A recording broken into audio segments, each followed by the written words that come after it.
Ndugu yetu, kuna mafua tunasema kama ni mafua bubu, yaani haya ni mafua yale ambayo kuku anaweza kuwa nayo bila wewe, bila kumwangalia vizuri unaweza usitambue. Sasa moja dalili utakaweza kuiona ni pamoja na majimaji sehemu ya kwenye pua, lakini pia angalia sehemu ya kwenye manyoya, yaani manyoya yake yanakuwa kama yanachafuka hivi, hasa maeneo ya kwenye shingo.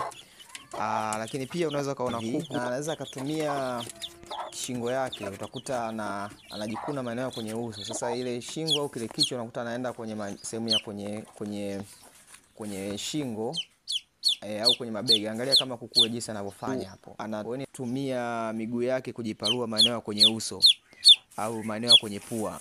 Haya ni mafua ambayo ni mafua bubu. Sasa tumekuletea dawa moja unaweza kuziona hapo. Hizo dawa tunatumia mojawapo kati ya hizo. Utumia dawa kulingana na maelekezo utakayopewa pale kwenye duka utakayoenda kununua hiyo dawa.